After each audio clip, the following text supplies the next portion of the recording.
All right, so now we're going to switch gears. We're still in section 11.5, but instead of thinking about the word or, we're going to think about and use the word and. So again, often we want to study more than one variable at a time. The word and can be used to combine events into new, more complex events. The and probability requires obtaining a successful outcome for each of the given events. And there's a little note here that our probability of the and or the intersection should be smaller than either of our original probabilities.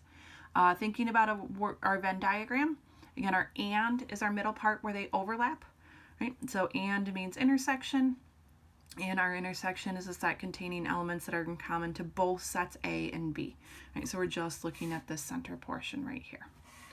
Right? Our multiplication formula is going to be the probability of A and B is going to be equal to the probability of A times the probability of B.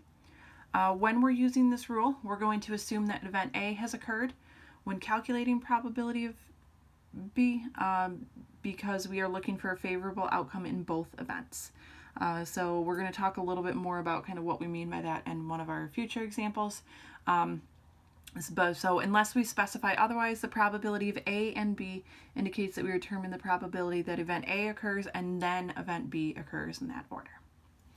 All right, so again, before we get too far into our rule, we're just going to think about our Venn diagram.